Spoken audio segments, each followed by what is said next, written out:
我出医院那一刻，两条腿都是软的。就在上周，我跟老公一起去做了全身检查，本以为啥问题也没有的，结果今天就出结果了。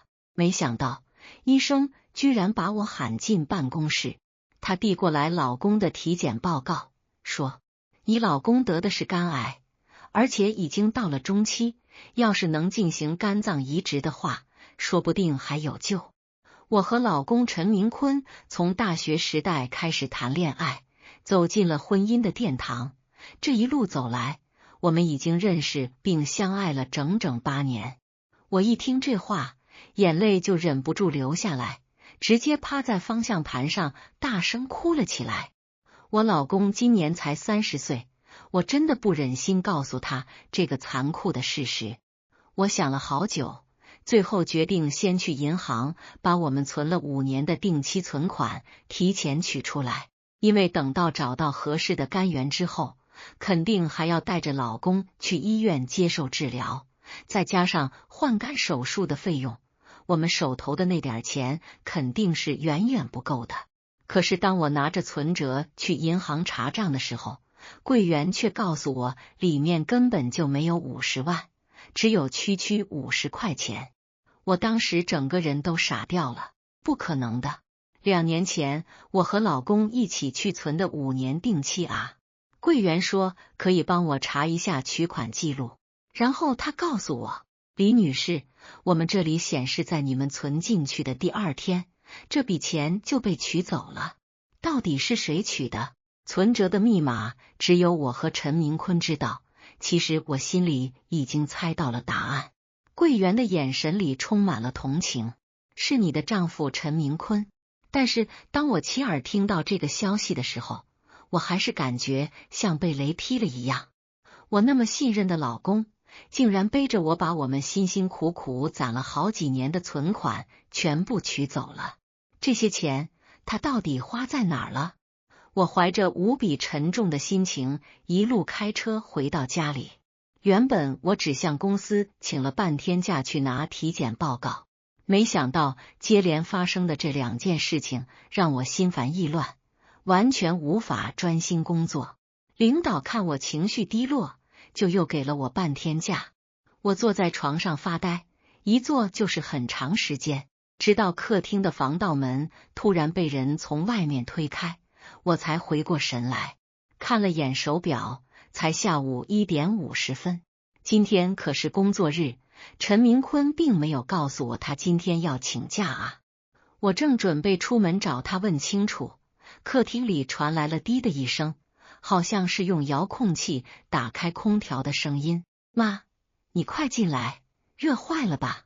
夏天这么热，要不你就在这儿住2个月，等天气稍微凉快点再继续去旅游呗。婆婆来了吗？哎呀，我也想留在这儿住啊，不过李梦不同意，我也不好意思打扰你们小2口。我才是这家的女主人，李梦敢不让你住，我就教训她。婆婆显然很满意自己的话，笑得合不拢嘴。她得意洋洋地说：“女人娶回来不听话，确实应该好好管教一番。你老家那些亲戚朋友们，哪家的媳妇不是这么被调教出来的？现在他们一个个都变得特别懂事。我都不知道，原来那个热衷于旅游的婆婆还是个演技派，表面上一套，背地里又是另一套，甚至还教唆老公对我使用暴力。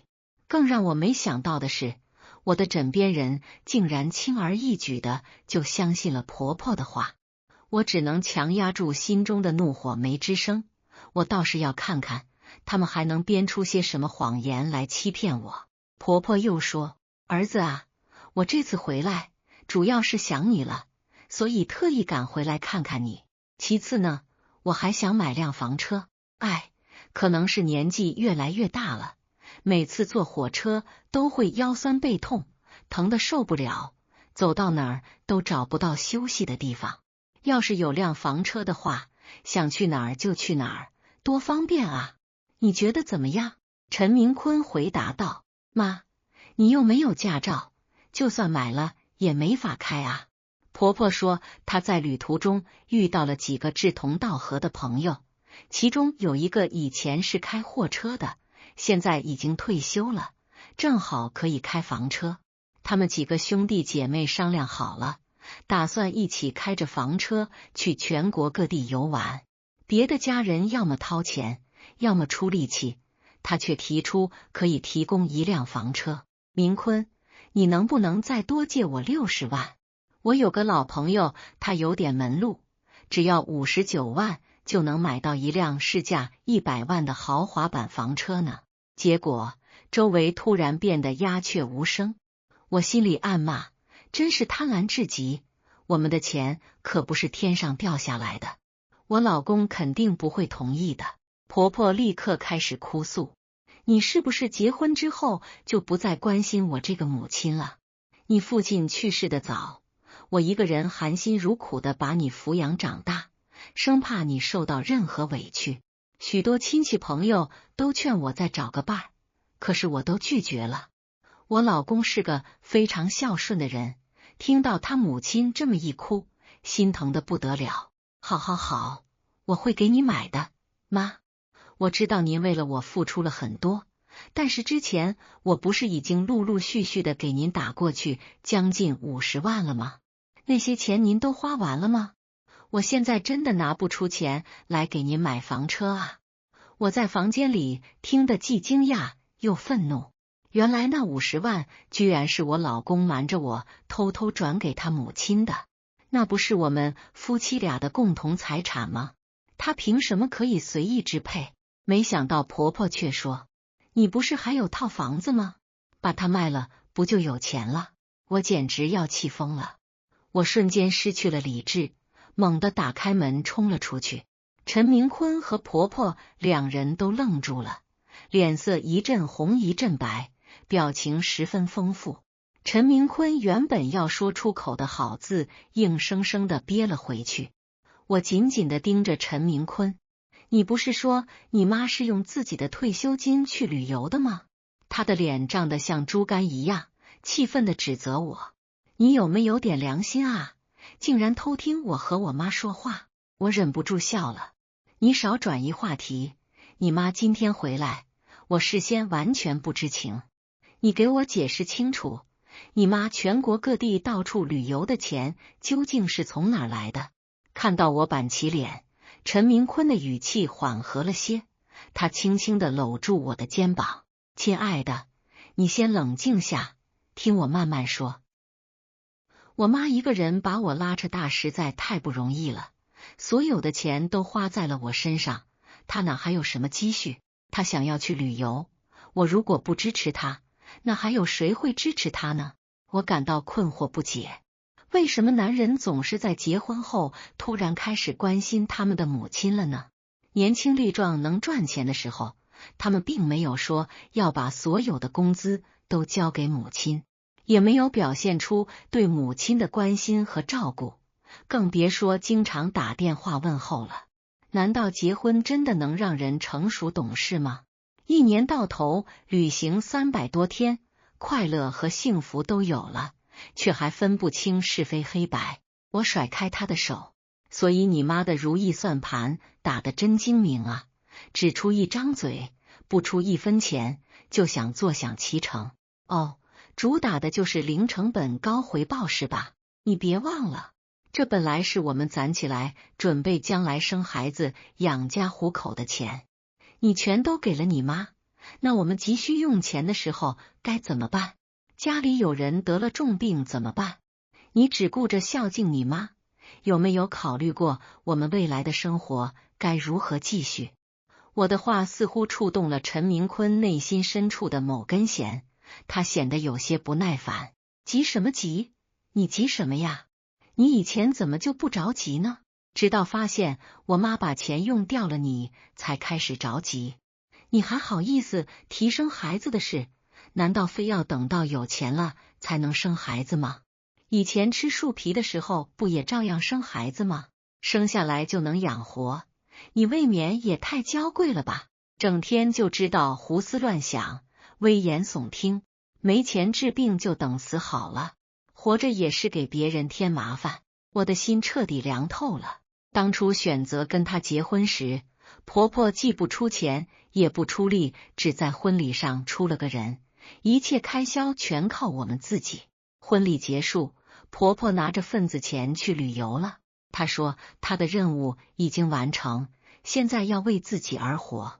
那会儿我与陈明坤刚顺利完婚，手头上所剩无几，也就只剩下几千元而已。为了充分尊重婆婆没有帮忙照顾孩子的决定，我理解并接受这个事实，然后就跟妈妈认真商议，并请来了一位育儿嫂。妈妈对此也表示赞同，认为这样可以确保孩子得到妥善照料。每月花几千块钱请个月嫂，意味着我们家里的收入要减少一些，因此我们早已经商量好了，等攒够了钱再考虑生娃的事情。可现在呢，她居然责备我矫情，不肯生孩子，简直不可理喻。就在旁边装死装了好久的婆婆竟然捶胸顿足地喊道：别吵了，别吵了，都是我不好，我应该早点死掉，这样就不会给你们小两口添麻烦了。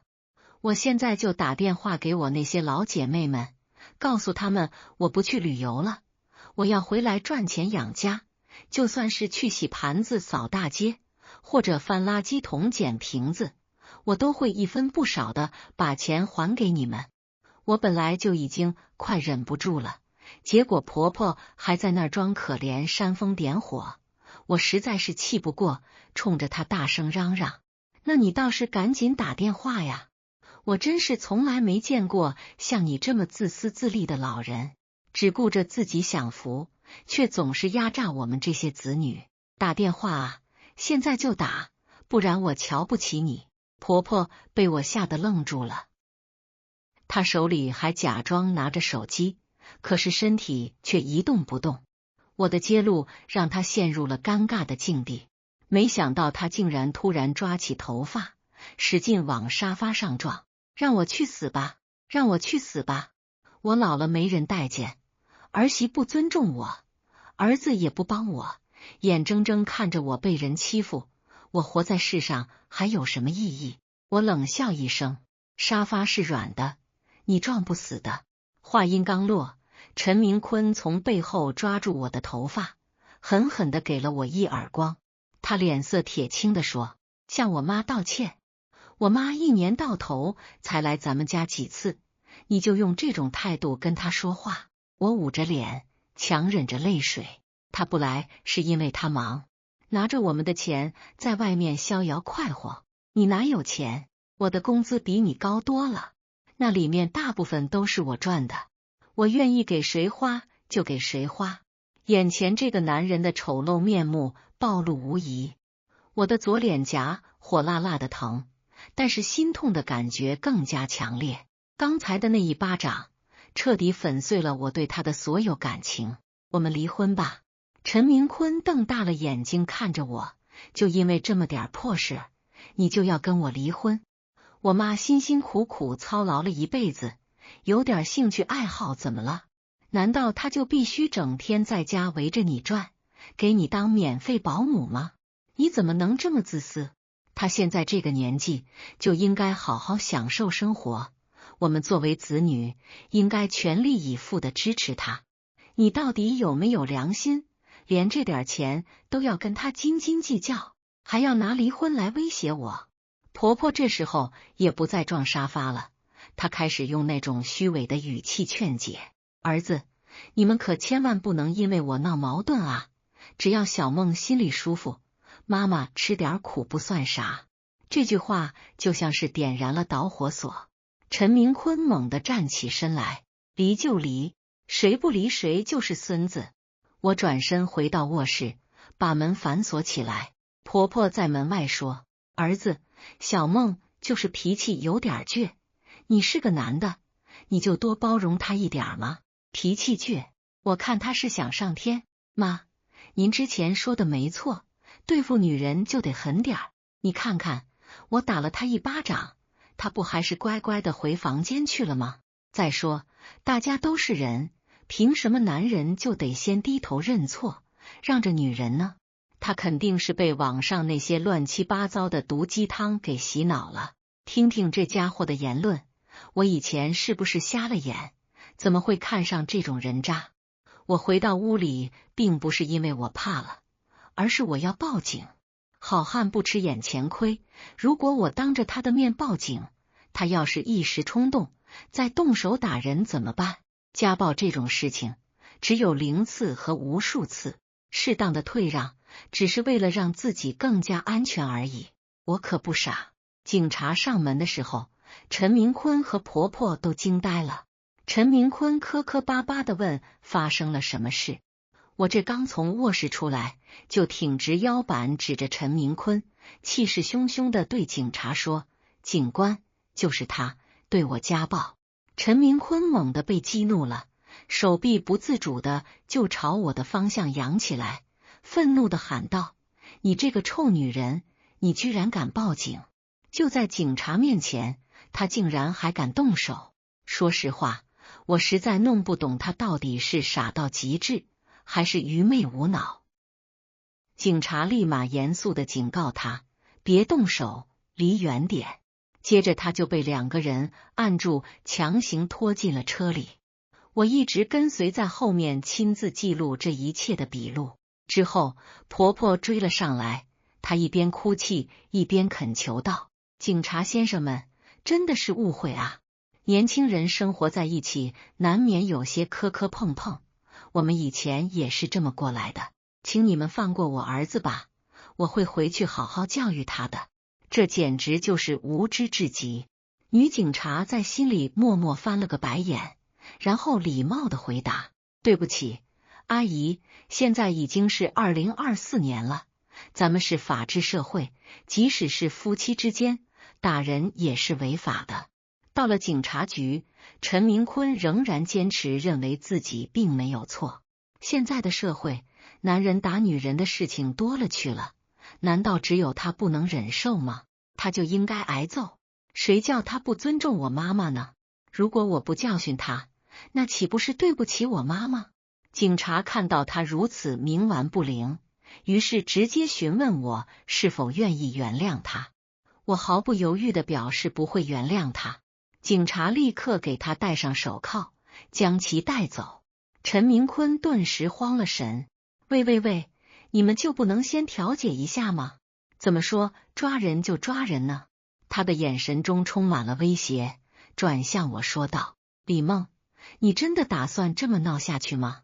如果公司知道我被拘留的话，我的工作肯定保不住了。我冷笑一声，哦，这跟我有什么关系？这时候，那个绿茶婆婆装作很可怜的样子插话进来：小梦，我向你道歉好不好？我可以给你跪下来磕头，你就别再难为我儿子了。我早就受够了这个老太婆，立刻讽刺的回应：你是不是演戏上瘾了？我怀疑你这些年来根本就不是出去旅游了。婆婆的脸色变得异常紧张，却还是嘴硬的说：我就是出去旅游了，不然还能干什么？你是不是去外面学表演了呀？来，你给我跪下来磕头道歉，我就写谅解书。你跪啊！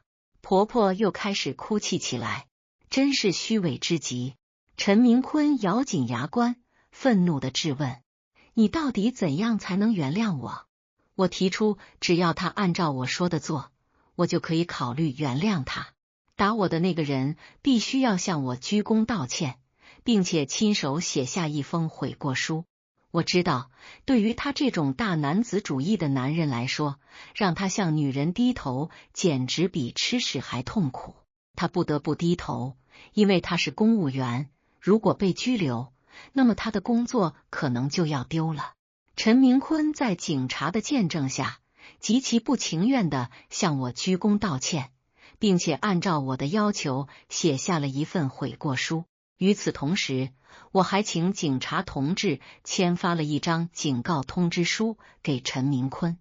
我们3个人一同走出警署，陈明坤的自尊心明显受到了极大打击，他看我的目光充满了恶意。下作的东西，你就给我好好等着瞧吧。回家之后，老妈抚摸着我的脸庞，满眼都是心疼和难过，而爸爸却怒火中烧，愤怒地咆哮说：在我们面前装的有模有样，我们就不知道你在背后打自己女儿吗？早晚有你吃苦果子的那一天。接着妈妈也骂道：这个妈宝男真是人渣，赶紧跟他离婚吧，让他跟他妈去过一辈子好了。我轻轻拍了拍父母的肩膀，安慰他们说：放心吧，那个渣男的下场已经在路上了。爸妈听完后一头雾水，我立刻把陈明坤得了肝癌中期的事情告诉了他们。我们全家人默契十足的互相看了看，然后哈哈大笑起来。当天晚上，我就预约了离婚，并把这个消息发给了陈明坤。他立马回复道：瞧你这样子，离开了我谁还要啊？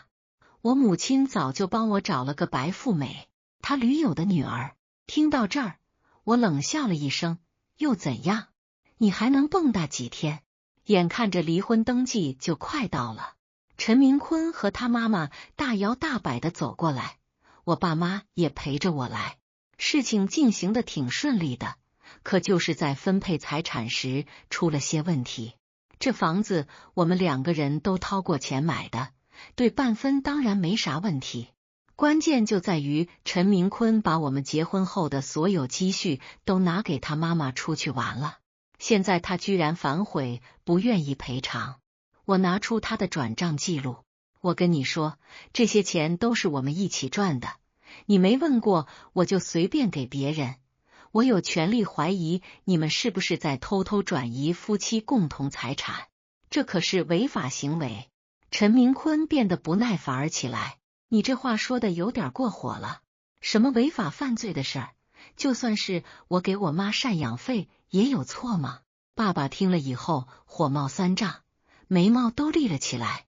行啊，那咱们就上法院打官司，看看究竟是谁肯砸锅卖铁给自己的妈妈养老费。你以为每个人都像你一样，脑袋里只有一根筋吗？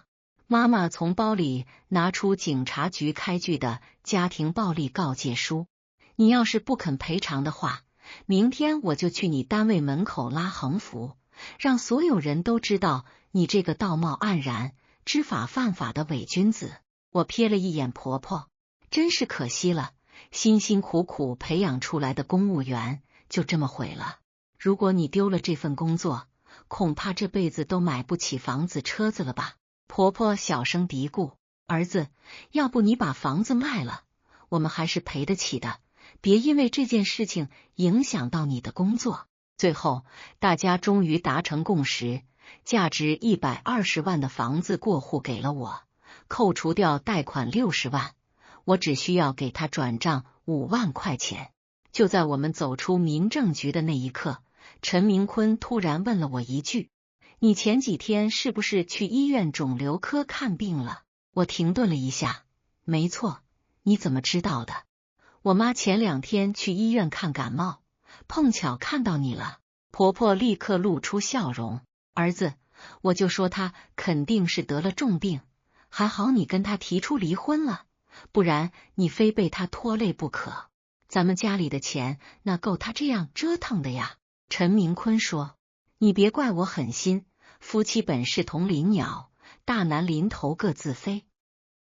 除了离婚的事情，你也别再来找我了，我可没有多余的钱借给你治病。我若有所思地点点头，你说的对，那1个月之后我就不再来签字离婚了，我就拖也要拖死你。陈明坤瞪大了眼睛，你心里怎么这么阴暗？自己都快死了，还要拖我下水？你要是不同意，我就去法院起诉。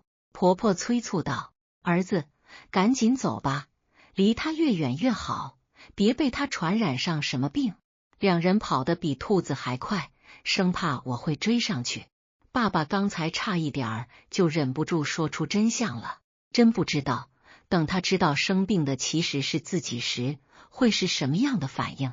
前2天我的确去过医院，是医生打电话告诉我陈明坤有匹配的肝脏可以移植了，但是有一个小孩子的病情非常危急，只能排在陈明坤后面进行手术。我明白他的意思，昨天我还在犹豫，可是今天我毫不犹豫地拿起手机告诉医生要先救治那个小孩子，至于陈明坤，就让他慢慢等着吧。离婚冷静期需要等待1个月。第二天，陈明坤就迫不及待地拉着我去办理房产过户手续。他得意洋洋地告诉我，他妈妈准备带着他出去度假1个月，还有其他驴友和驴友的女儿一起去，正好可以趁此机会和相亲对象增进感情。我巴不得如此，告诉他，去吧，玩得开心点。离婚冷静期的这1个月，我把自己活成了一束光。清晨5点半，闹钟准时响起。洗漱完毕后，我会先在小区楼下晨跑半小时，迎着朝阳呼吸新鲜空气，让身体充满活力。随后回到家中，精心准备一份营养丰富的早餐，开启元气满满的一天。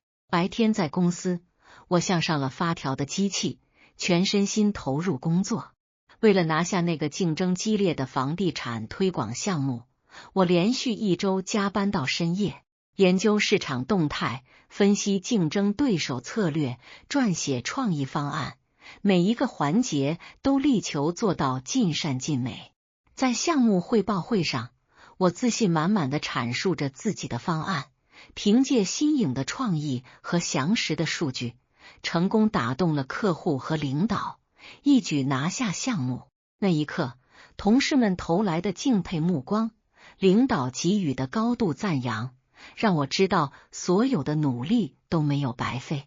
下班后，我又化身电商达人，经营着自己的副业，从挑选饰品和家居用品的款式，与供应商沟通，到拍摄精美的商品图片，撰写吸引人的文案，再到处理客户的咨询和订单，每一个细节我都亲力亲为。为了提高店铺的知名度，我还自学了短视频制作和直播带货技巧。晚上8、9点，当别人在追剧、刷手机时，我却在直播间里热情地向粉丝介绍商品，分享生活中的美好小物。渐渐的，我的店铺粉丝越来越多，订单也如雪花般飞来，收入不断增加。而陈明坤和婆婆那边却还沉浸在即将度假的美梦中。办理完房产过户手续的当天，陈明坤哼着小曲收拾行李，还特意买了一身昂贵的名牌度假装，对着镜子左照右照，满脸得意。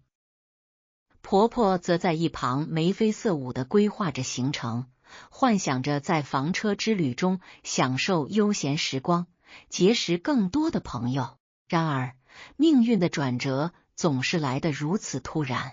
就在他们计划出发的前一天傍晚，陈明坤正在客厅里整理新买的墨镜，突然腹部传来一阵剧痛，他疼得脸色瞬间变得惨白，手中的墨镜啪地掉在地上，整个人蜷缩在沙发上，豆大的汗珠不停地从额头滚落。婆婆见状，吓得手忙脚乱，赶紧拨打急救电话。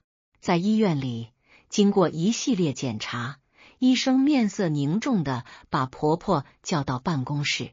病人的肝癌已经到了晚期，癌细胞扩散得很快，必须马上进行手术，否则随时有生命危险。手术费用大概需要50万左右，你们尽快准备。医生的话如同一记重锤，狠狠砸在婆婆头上。她双腿一软，差点瘫倒在地，嘴里不停地念叨着：怎么会这样？怎么会这样？缓过神后，婆婆颤抖着双手拿出手机，第一个想到的就是给我打电话。电话接通后，她带着哭腔说道：小梦，求求你，明坤他病得很重，医生说要马上手术，你快来看看他吧。我正在直播间里介绍一款精美的手链，听到她的话，眼神变得冰冷。不好意思，我现在很忙，没时间。你们不是早就找好白富美了吗？找她帮忙吧。说完，我毫不犹豫地挂断电话，继续面带微笑地对着镜头介绍商品。被我拒绝后，婆婆在医院里四处奔走借钱。她先是给陈明坤的几个大学同学打电话，可对方一听是借钱给陈明坤治病，都以各种理由推脱。阿姨，我最近生意也不好，实在拿不出这么多钱。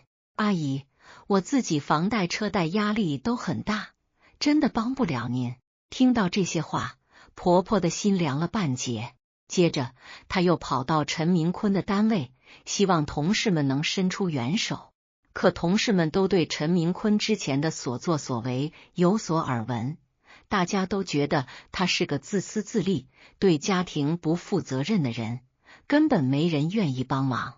甚至还有人在背后议论，他把老婆的钱都拿去给他妈旅游，现在自己生病了，活该。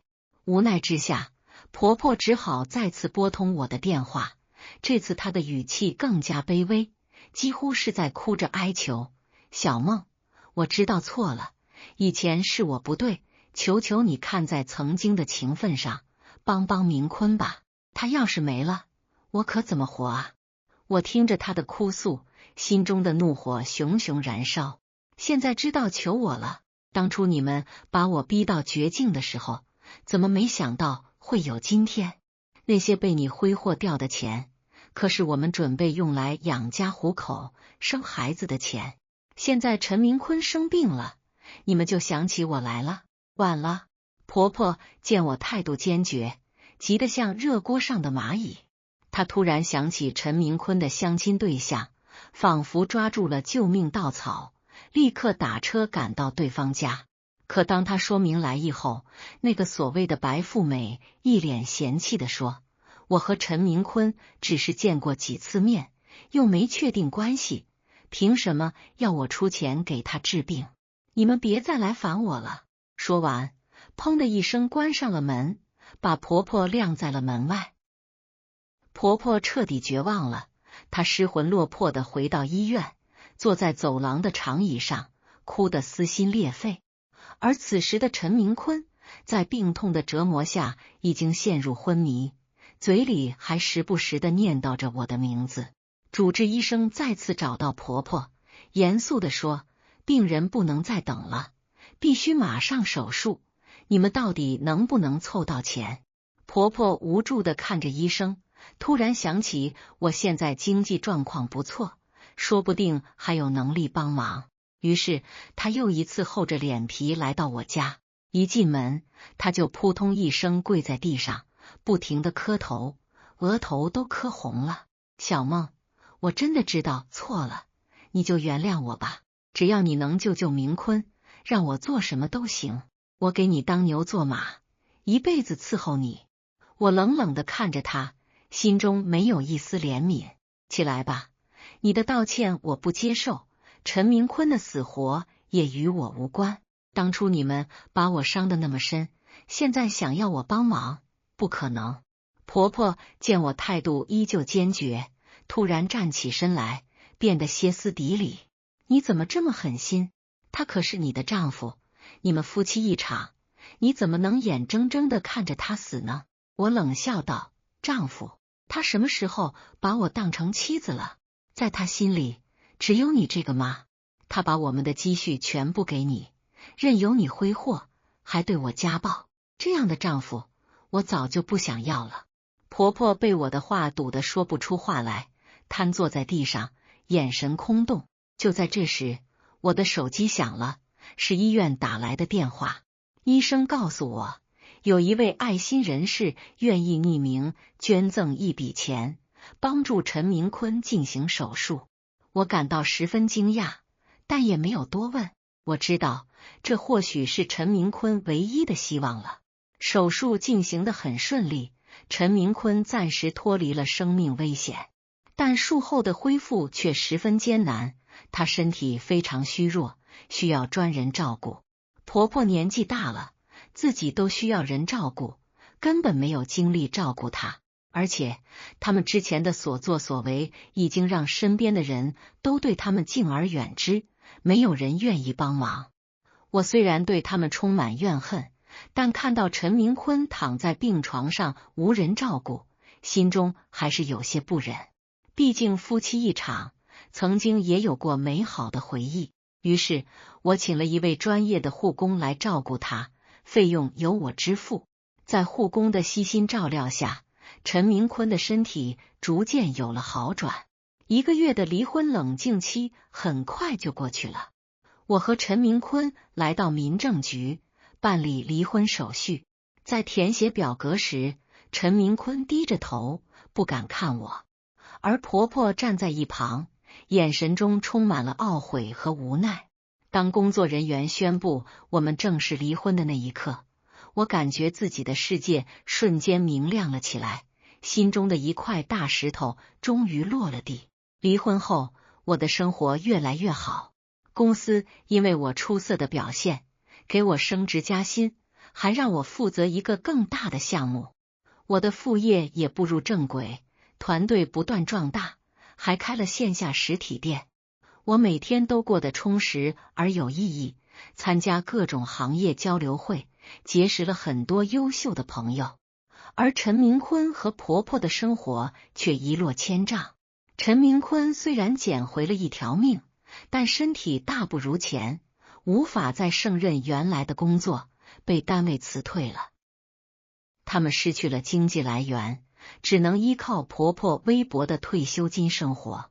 为了支付陈明坤后续的医药费和生活费，婆婆不得不卖掉了自己住了多年的房子，搬到了一个破旧狭小的出租屋里。